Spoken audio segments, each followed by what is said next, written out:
My hair cute messy, or is it just like a mess?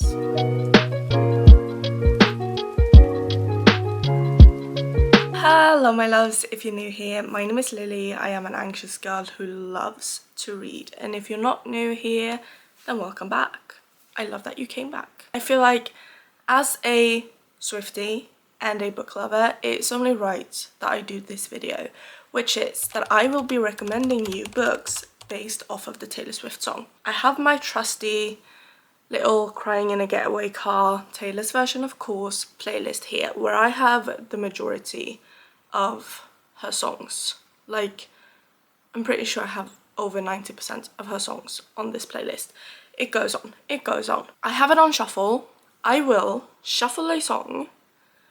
Whatever that song is, I will recommend you a book based off of that song. Now, I might be going on vibes, I might be going on a lyric or two, I might be going on a feeling. If you disagree, please comment whatever book you think goes best with that song down below, because then I might get some book recs, other people watching this video can get some book recs, which is what this video is all about. That's what I'm doing this for. So, and just because it's a lot of fun. So feel free to disagree with me. I don't have all the books that I've read on my shelves, because all the books that I've ever read are not all in physical form. I don't own them all. So if it's like a Kindle book or like a book I've read on my Kindle or an audiobook, I am going to put the cover somewhere on the screen as I'm recommending it and talking about it. Let's get into it, shall we? I actually love this idea. I'm so excited. Okay, let's go. That is Glitch. We were supposed to be just friends. Glitch is a song that I don't listen to that much.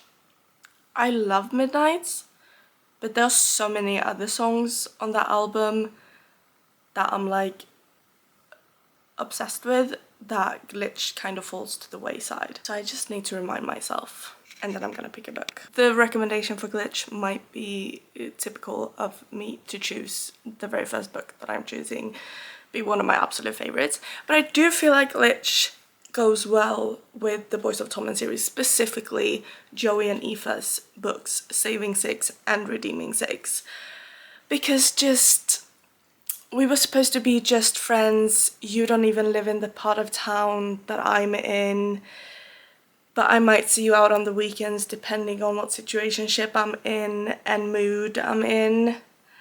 I feel like that fits them to a T. For Glitch, we have Saving Six and Redeeming Six by Chloe Walsh, which is the third and fourth book in the Boys of Tommen series. I'm good with that. I'm good with that. This is a lot harder than I expected. It's a lot more difficult than I thought it was going to be. I've shuffled a song from another album so that I can shuffle a song from this album again, so I won't just be swiping to the next shuffled song. I want the first shuffled song that Spotify picks. So, round two. Enchanted. This is such a sweet song. There I was again tonight, forcing laughter, freaking smile. We need a cute romance for this. Perhaps even a fantasy book, because it's kind of giving like YA fantasy. So I ended up not going with a fantasy book, but a historical romance book, and that is Stalking Jack the Ripper by Kerri Maniscalco. This book and this series overall is just so freaking underrated. It's not even funny. Like, I don't see enough people talking about this, because Audrey Rose Wadsworth is a fucking bitch. No, she's not. She's a fucking queen. That's what I was going to say. I don't know where the bitch came from. I really don't. She is a freaking queen, and she's so witty, and the banter in this book and the tension, and this is the slowest of slow burns. Like, if you want a slow burn that is slow burning, that is gonna have you like, please like that with the romance. That sounded a bit more sexual than it's supposed to, because it is YA. And the later books is like a bit more upper YA, because there is, you know, themes of gore and blood and violence, because she is literally trying to solve the Stalking Jack the Ripper murders. during the time that it happens. So this plays out in what, the 1800s or something? He murdered women in cold blood, he terrorized an entire city, he taunted those of us who hunted him down, but despite all these horrors, in the end, I could not deny it. I was the girl who loved the Ripper. Now, the romance isn't between Audrey Rose Wadsworth and Jack the Ripper, thank God for that. It is between her and a man named Thomas Cresswell, who is her uncle's like kind of apprentice. So Audrey lives in a time where women aren't allowed to really like study or work, and they're especially not allowed to study or work as a morticianer, I believe it is, when you cut open cadavers and find out why they died and things like that. She is very fascinated by death and dead bodies and wants to learn everything. So she sneaks into her uncle's classes at a university dressed as a boy and then practices with him in the evenings. And one evening she sees him, when she's going to his house, sees him where they usually practice with one of the other boys from that class, who she is already like finding infuriating. And then, you know, your eyes whispered how we met across the room, your silhouette starts to make its way to me. The playful conversation starts, the banter is elite in this. Counter all your quick remarks. Like that. Like passing notes in secrecy. What they're doing, everything that she and this Mr. Cresswell start doing, isn't secret. Like, she's not supposed to be around him, he's not supposed to be around her, they're definitely not supposed to be doing what they're doing, which is trying to solve a murder. And it also have that, like, I don't know, little bit ethereal feeling to the romance, since there is that kind of forbidden part to it, and also just the, you know, vibes of this century, like the fact that it is a historical romance, the dresses and corsets, not that we love them, but still, you get the, like, vision. Enchanted equals stalking Jack the Ripper, which the title of the song and the book do not sound like they go well together, but they do, just trust me. Again, I've shuffled a different playlist. I just happened to get a Taylor Swift song from that playlist, but that's not the one that we're going with. We're going with this playlist's Taylor songs, round 3. My cards are on the table. Ooh. Yours are in your This is also a song that I don't listen to much. So for some people, this might feel like a bit of a stretch. But I feel like some of the lyrics, and if you like turn the lyrics from like, this is not the person that she's singing about that is going to be her endgame, because it's not a healthy relationship. And that she then will stop being the foolish one when she leaves that person and finds someone who's actually worthy of her and who actually treats her right. That's the way I'm twisting the lyrics here, because I feel like there are not many books where the girl actually ends up with the bad person, kind of. Because Foolish One, I've always felt like she's singing about a toxic relationship. And I felt like the lyrics of, like, you know, you give me just enough attention to keep my hopes too high, wishful thoughts forget to mention when something's really not right, and I will block out these voices of reason in my head, and the voices say, you are not the exception, you will never learn your lesson, foolish one, stop checking your mailbox for confessions of love, they are never gonna come. I feel like that fits into very well the beginning of this book, and like the way this FMC thinks about herself because of the relationship that she was previously in and what it did to her, you know, kind of like confidence and just mental well-being, and thinking herself unworthy of things like love and all of that. And that is Daydream by Hannah Grace. And I know that this is like technically the 3rd book in an interconnected series starting with Icebreaker. I feel like Foolish One could fit into Icebreaker as well, because she's also like in that a little bit toxic relationship in the beginning, but I feel like it fits into this book even more. Henry and Hallie's story, I feel like the song Foolish One really fits into Hallie and how she thinks of herself in the beginning, and then how she grows from that through, you know, meeting Henry and everything that happens after. And I just feel like that's a really cute but also like emotionally deep romance story that has a little bit of the sport romance but not like so much that you get fed up with it.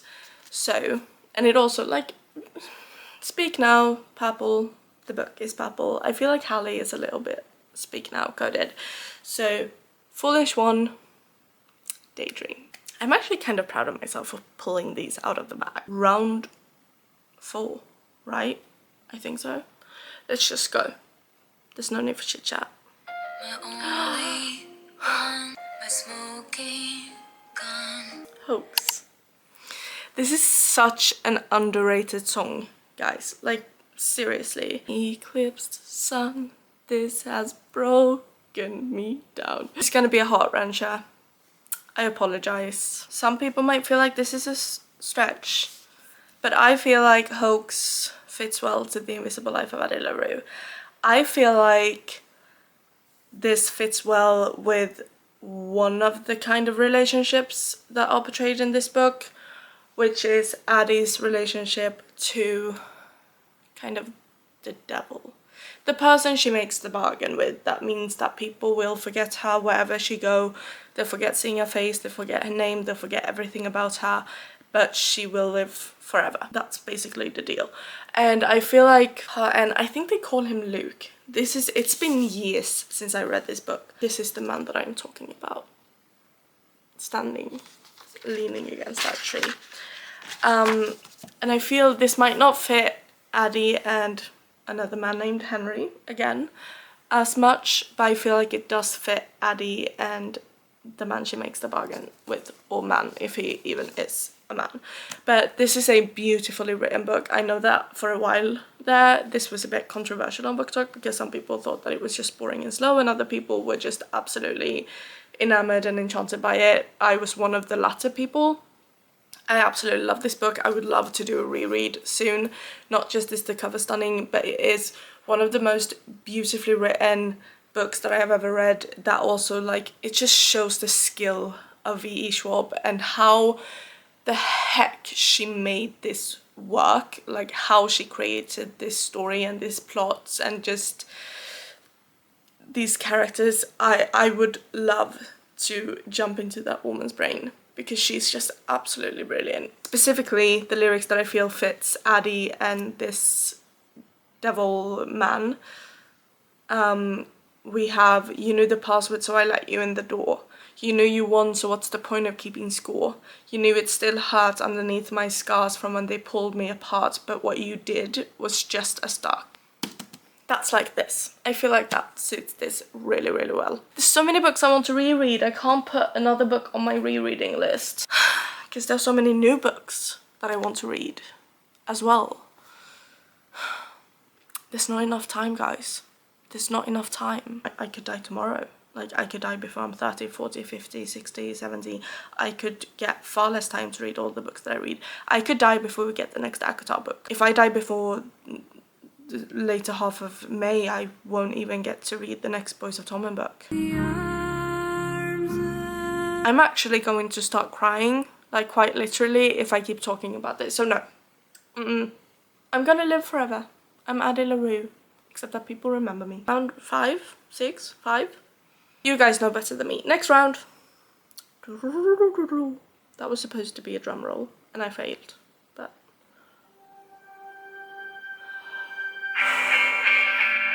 you know Hannah Ball, I know Aristotle. So High School is a good one though. I feel like we need a sports romance for this one. A football sports romance. Oh, I already know. The book that I read on my Kindle. It is the 3rd book in the Treasure State Wildcats series. I read this book, which is called Rally, in a different video. The video where I saw how many books that I could read in a week. He's a football player. She is struggling to get by. She's working in a diner that's slowly like failing, and she doesn't really have any family except for her half-sister, who's younger than her, so she kind of has to take care of her as well at the same time. And she meets this guy when she's out like camping one night, and she gets a flat tire, so he helps her, and then things kind of snowball from there. They have a one-night stand and consequences happen. So it is the pregnancy trope, but this is one of the few times where the pregnancy trope is done so freaking well. Like, I gave this book a 5-star. And I don't like the pregnancy trope, but think like it's the pregnancy trope that is done as well as it was in Out on a Limb. They're not similar otherwise, but it's the good kind. It's not the like you don't know that it's going to be the pregnancy trope before you get into it. You know, you're forewarned. I'm forewarning you. Just the beginning of So High School fits so well for Raleigh, because like I feel so high school every time I look at you. I want to find you in a crowd just to hide from you. This is like, this moment like actually happens in the book, kind of. And in the blink of a crinkling eye, I'm thinking our fingers entwined, cheeks pink in the twinkling lights. Tell me about the first time you saw me. I feel like that fits Raleigh just so well. We have such a, you know, strong, keeping this like strong facade up main female character who is just, she's just head down, grinding, making things work, getting through, and is kind of just shut off from like feeling much, just because like she needs to get things done, you know. And then she meets this football guy who is just the sweetest, and they have this amazing night together, and then things happen from there, and it kind of, she's forced to open up, he's forced to face like his demons, she's forced to face hers, and it's just, it's a beautiful romance story. I absolutely love it. So High School, Raleigh. So next round, I've lost count.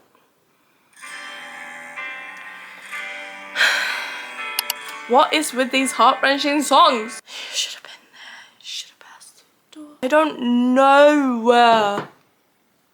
I'm twisting the meaning of the song and the lyrics a little bit, because I feel like not a lot of romance books have that, you know, we're ending it thing that The Moment I Knew is about. I have chosen a cowboy romance for this song because I feel like the first like 10% of the book, maybe, it's been a while since I read it, but the moment she realizes that this is just from her perspective, not from his.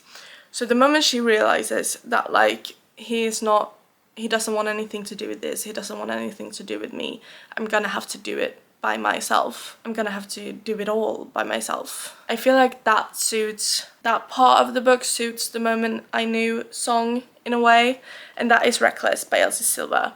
I feel like this suits the first part of Winter's story. I feel like it kind of even fits the earlier Chestnut Springs series books when we get glimpses of Winter and her previous marriage to her ex, who is a dickhead. So I feel like she has a The Moment I Knew like part, The Moment I Knew moment in the earlier like Chestnut Springs books as well, but she has another one in this book that is her book.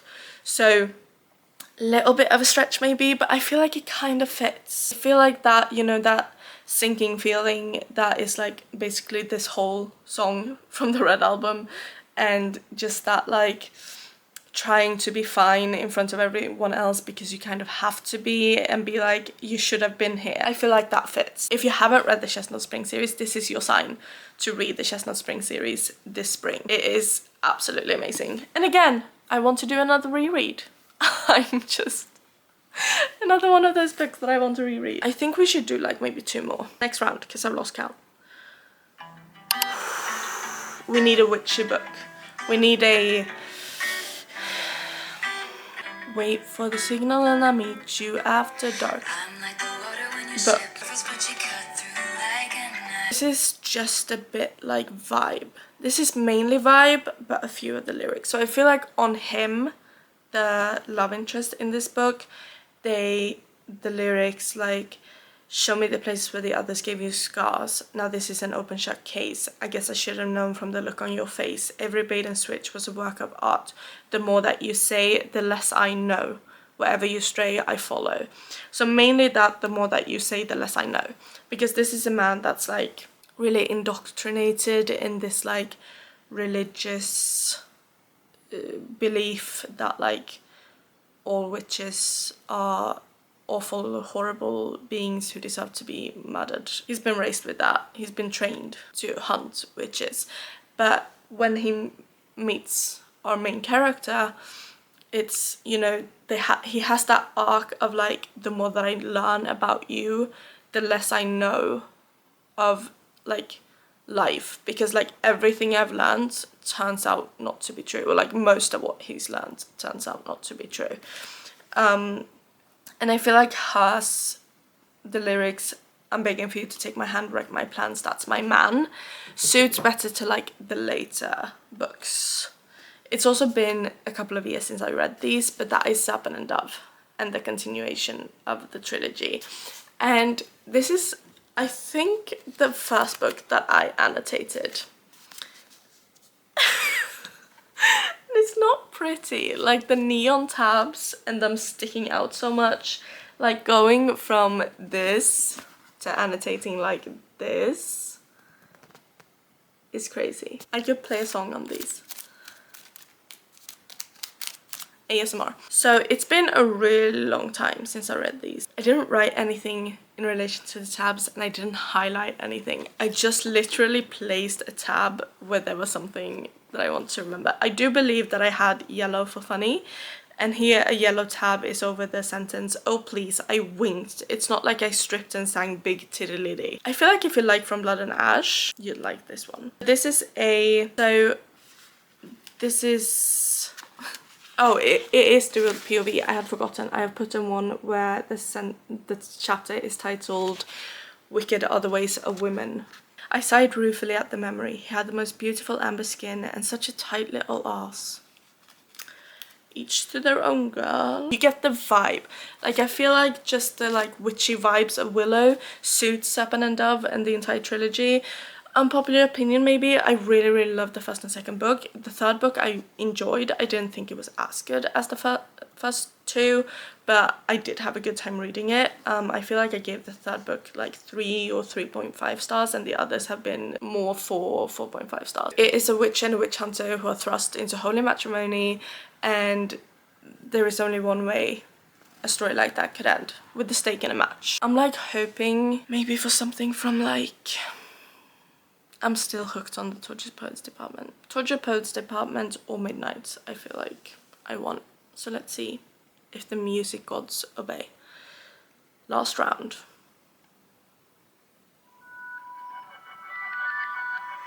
Wise men, Torture Poets. wild winds are death to the candle. This is also one of the, as you saw because I messed up the lyrics, is one of the songs that I don't listen to as much from the Torture Poets department. So for some reason the shuffle has chosen mainly songs that I don't listen to as much. Not like I haven't gotten any of my absolute favorites. I also feel like this is a little bit like witchy maybe. Again, some might disagree, but I feel like the Albatross fits Red Queen, the Red Queen series, surprisingly well. Maybe not a surprise, but like it's not the first book that I was like, could this fit? It kind of took me some thinking.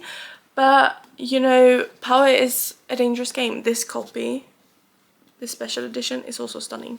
I got it from a friend. This is a throwback. I read this. This was one of my first, like, books that I read as a young adult. Like, I think I was still studying at that school. So I was, like, 17... going on 18 when I read this, and now I'm 23, so it's been a couple of years. I reread it once when I was like 20, I think, so it's not that long ago. I feel like the way that the Albatross song switches perspective suits this book for a multitude of reasons, but I feel like the one that's like they try to warn him about her, cross your thoughtless heart, only liquor anoints you. In this situation, I feel like that would suit onto like the silver blood that the people with power have. She's the albatross, she's here to destroy you. She's a red, yet somehow she still has power. Her blood bleeds red, yet somehow she still has power, when only people who bleed silver have magical abilities. One bad seed kills the garden, one less temptress, one less dagger to sharpen. I feel like that suits just Mare Barrow's entire situation in this book and what everyone thinks around her. Locked me up in towers, but I visit in your dreams, and they try to warn you about me.